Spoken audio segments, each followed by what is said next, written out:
अस्सलाम वालेकुम जी फ्रेंड्स। आज का जो हमारा टॉपिक है वो है magnetic field due to moving charge. Moving charge की वजह से जो मैग्नेटिक फील्ड होता है वो क्या होता है, इस पर आज हम इंशाल्लाह रहमान बात करने की कोशिश करते हैं। तो ये हमारा ईएमटी का यानी कि इलेक्ट्रिसिटी एंड मैग्नेटिज्म का लेक्चर नंबर 42 है। ओके, तो पिछली वीडियोस में हमने काफ़ी टॉपिक्स को स्टडी किए हुए हैं। ये ईएमटी है, electricity and magnetism BS level के हमारे पास ये लेक्चर्स हैं। इन तमाम टॉपिक्स पर हमने बात की हुई है पिछली वीडियोस में।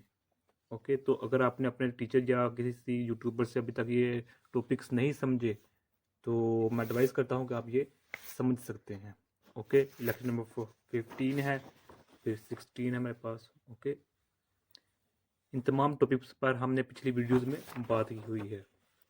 25 हमारे पास आ जाता है, फिर 30 लेक्चर हमारे पास। ओके, तो फिर 31 कैपेसिटर्स इन पैरेलल। ओके, तो ये ओम्स लॉ, 38 लॉरेंट्ज फोर्स हमारे पास है। उसके बाद 39 है magnetic force on a current carrying conductor. 40 है, 51 है। जो लास्ट लेक्चर था वो हमारे पास था 41 द हार्ट इफेक्ट। और आज का जो हमारा जो लेक्चर है वो 42 है, जिसमें हम magnetic field due to a moving charge discuss करेंगे। ओके, तो आइए स्टार्ट करते हैं टॉपिक को। बिस्मिल्लाहिर्रहमानिर्रहीम, सल्लल्लाहु अला मुहम्मद सल्लल्लाहु अलैहि व आलिहि वसल्लम। तो ये सबसे पहले देखें हमारे पास ये क्या है। ये पॉजिटिव चार्ज है जिसको हम डिनोट कर रहे हैं क्यू से। ओके, तो जो ये चार्ज है ये इस डायरेक्शन में मूव कर रहा है। हमारा जो चार्ज है वी वेलोसिटी से इस डायरेक्शन में मूव कर रहा है। और जो इस पॉइंट पी पर हम देखना चाह रहे हैं मैग्नेटिक फील्ड इस पॉजिटिव चार्ज की वजह से। जिस तरह हम जानते हैं कि अगर हम जो इलेक्ट्रोस्टैटिक में स्टडी किया था कि जिसमें हम कूलम्ब लॉ स्टडी करते हैं। कूलम्ब लॉ में क्या होता है कि कूलम्ब लॉ में जो हमारे पास चार्ज होते हैं, पॉजिटिव चार्ज होते हैं, वो रेस्ट पर होते हैं। ओके, जिसकी वजह से हमारे पास कूलम्ब लॉ आता है। लेकिन उसमें हम क्या देखते हैं, इलेक्ट्रिक फील्ड, इलेक्ट्रिक फोर्स को स्टडी करते हैं। ओके, तो लेकिन जब हम मैग्नेटिक फील्ड की बात करते हैं किसी भी चार्ज की वजह से, वो उसकी सबसे पहले जो बुनियादी शर्त वो ये है कि जो चार्ज होना चाहिए वो मूविंग होना चाहिए। चार्ज मूविंग होना चाहिए कि चार्ज अगर मूव कर रहा है किसी भी वेलोसिटी से तब ही वो मैग्नेटिक फील्ड प्रोड्यूस कर सकता है। अदरवाइज पॉजिटिव चार्ज या नेगेटिव चार्ज जो होगा वो मैग्नेटिक फील्ड कभी भी प्रोड्यूस नहीं करेगा। ओके, तो इसलिए जो हमारे पास ये पॉजिटिव चार्ज है ये इस डायरेक्शन में हमारे पास क्या है, मूव कर रहा है विद वेलोसिटी v के साथ।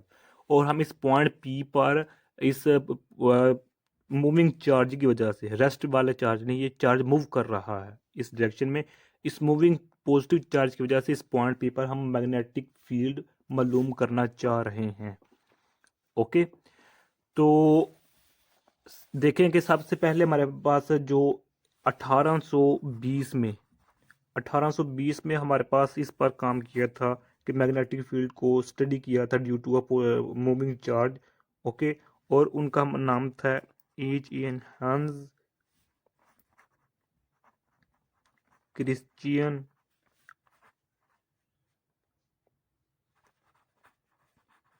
ये नाम था हंस क्रिश्चियन और एस्टिड। इसने 1820 में the magnetic field due to a moving charge पर बात की थी। इसने ये एक्सपेरिमेंट किया था कि जो हमारे पास एक इसने वायर ली थी जिसमें हमारे पास पॉजिटिव चार्जेस थे। ओके, तो इसमें करंट इस डायरेक्शन में मूव कर रहा था। तो इसने इस वायर के गिर्द वो नीडल रख दी थी।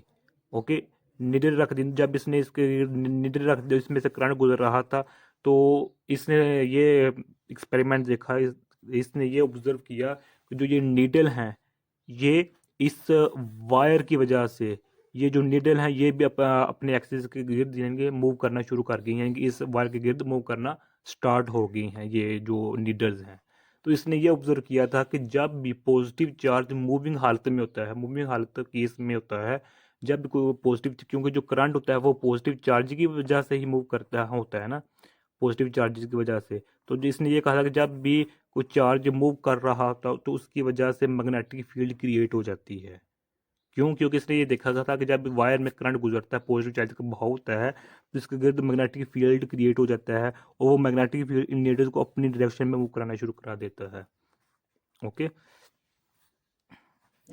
तो अब इसी एक्सपेरिमेंट को मद्देनजर रखते हुए उसने अपना ये लाइन दी थी कि मूविंग पॉजिटिव चार्ज की वजह से मैग्नेटिक फील्ड क्रिएट होती है। ओके, फिर 1820 के बाद 1876 में 1879 में एक और थे हमारे पास साइंसदान, उन्होंने इस पर भी काम किया था, हेनरी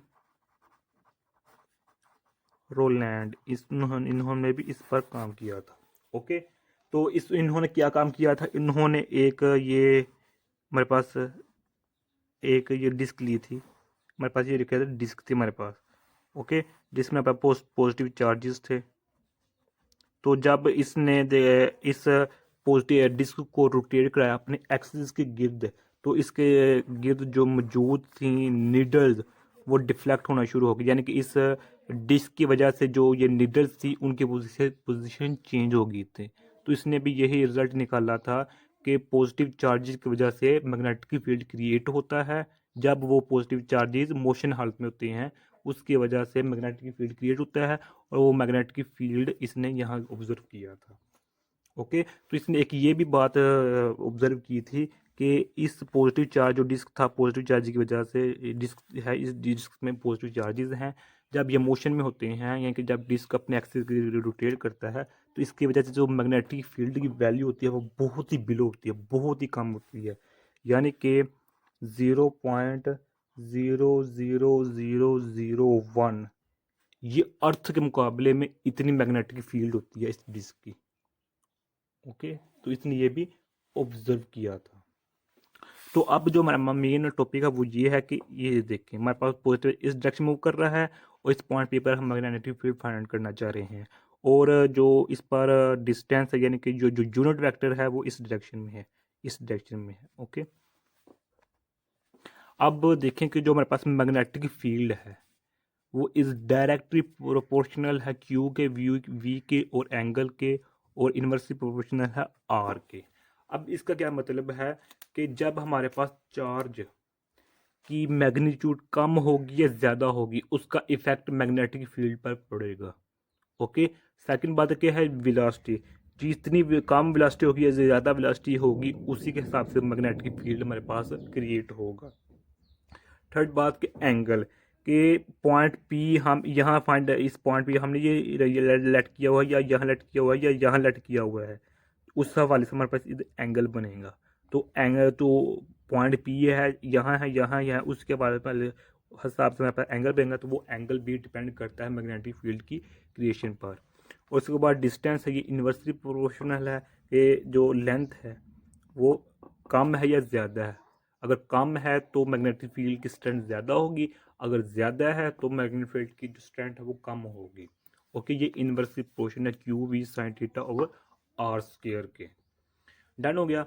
अब इसको हम वेक्टर फॉर्म में इस तरह लिखते हैं, ये मेरे पास वेक्टर फॉर्म है। ओके, प्रोपोर्शनैलिटी को ख़त्म किया तो मेरे पास के आ गया। ओके, तो अब इसको हम वेक्टर फॉर्म इस तरह लिख सकते हैं। इसमें हमारे पास जो ये है ये हमारे पास क्या है, ये यूनिट वेक्टर है। हम जानते हैं यूनिट वेक्टर किसकी इक्वल होता है, वेक्टर के और मैग्नीट्यूड के, या इसको हम इस तरह भी लिख सकते हैं और इस तरह भी लिख सकते हैं यूनिट वेक्टर। और यूनिट वेक्टर की जो डायरेक्शन है यहाँ से पॉजिटिव चार्ज से इस डायरेक्शन में है। ओके, इस डायरेक्शन में है। तो जब इसको हम मैग्नीट्यूड फॉर्म को वेक्टर फॉर्म लिखेंगे तो हम इस तरह लिखेंगे। ओके, तो अब यहाँ देखें जो यूनिट वेक्टर में हमारे पास किसकी इक्वल होता है, इसकी इक्वल होता है R over R, arrow over R. तो यहाँ से हम आर की ये वैल्यू इधर पुट कर देंगे, इसमें पुट की तो हमारे पास ये अब क्यू स्क्वायर था, अब ये क्यूब बन जाएगा। क्यों क्यों क्यों ये नीचे आ जाएगा तो इसके साथ मल्टीप्लाई करके इसकी ताकत एक बढ़ जाएगी, तो ये आर क्यूब हो जाएगा। तो अब हमारे पास जो ये आर क्यू है, ये क्यू की वैल्यू ये है हमारे पास, जो हमारे पास के है, ये हमारे पास के है, के की वैल्यू है हमारे पास ये है। ओके, तो अब इसको हम फिर इस फॉर्म में मज़ीद इस तरह लिख सकते हैं, यानी कि जब हम वेक्टर फॉर्म को ख़त्म करेंगे, इसको हम मैग्नीट्यूड फॉर्म में लिखेंगे तो हम इस तरह लिख सकते हैं। ओके, तो अब इसमें जो हमारे पास की है, जो हमारे पास हम ये सामने नज़र आ रहा है कि ये हमारे पास क्या होता है, इस यू नॉट ओवर 4 पाई की इक्वल होता है, और इसकी जो वैल्यू होती है वो हमारे पास होती है 10⁻⁷। ओके, तो इसका जो यूनिट होता है वो ये होता है। तो ये आज का हमारा इतना सा टॉपिक था। उम्मीद करता हूँ आप लोगों को इस वीडियो की समझ आ गई होगी। अगर फिर भी कोई क्वेश्चन पूछा जा सकते हैं तो कमेंट की सूट में पूछ सकते हैं। अगर हम इस इधर एंगल की बात करें तो हमारे पास साइन थीटा है। ओके, तो साइन थीटा का क्या मतलब है कि जब भी हमारे पास एंगल 0 या एंगल 180 होगा तो तब हमारे पास जो मैग्नेटिक फील्ड होगा वो 0 होगा। तो मैग्नेटिक फील्ड कब मैक्सिमम हो सकता है, जब हमारे पास एंगल क्या होगा, 90 हो। ओके हो गया, यानी कि कहने का मतलब क्या है कि जब हमारे ये पॉजिटिव चार्ज है तो इस डायरेक्शन में मूव कर रहा है, तो जब भी इस पॉइंट पर हम मैग्नेटिक फील्ड फाइंड करना चाहेंगे या इसके ऑपोजिट इस यहाँ तो हमारे पास जो मैग्नेटिक फील्ड होगा वो 0 होगा। तो मैग्नेटिक फील्ड इस डायरेक्शन में, इस डायरेक्शन में, इस डायरेक्शन में हमारे पास सिर्फ मैक्सिमम होगा। ओके, तो ये आज का हमारा इतना सा टॉपिक था। और अगर हम बात करना चाहें कि जो हमारे पास मैग्नेटिक फील्ड की डायरेक्शन किस जानब होगी, वो हमारे पास होगी इनटू द पेज। अगर इधर हम राइट हैंड रूल का अप्लाई करेंगे तो उस अप्लाई करने से हमें मालूम होगा कि जो मैग्नेटिक फील्ड की जो डायरेक्शन है वो इनटू द पेज है, जिसको हम क्रॉस से डिनोट करते हैं। इनटू द वर्ड है, और अगर आउटवर्ड होगा तो उसको हम डॉट से डिनोट करते हैं। ओके, राइट हैंड रूल लगाने का मतलब क्या है कि कैसे लगाते हैं, इसको पर हमने पिछली वीडियोस में बात की हुई है। लेकिन ये देखें, हमारे पास जो डायरेक्शन है वेलोसिटी की वो इस जानिब है, राइट हैंड साइड है, यानी कि जो हमारे पास करंट है वो इस डायरेक्शन में है, मोशन ऑफ चार्जेस इस डायरेक्शन में है। तो इस जानिब हम अपने अंगूठे को करेंगे, थंब को करेंगे।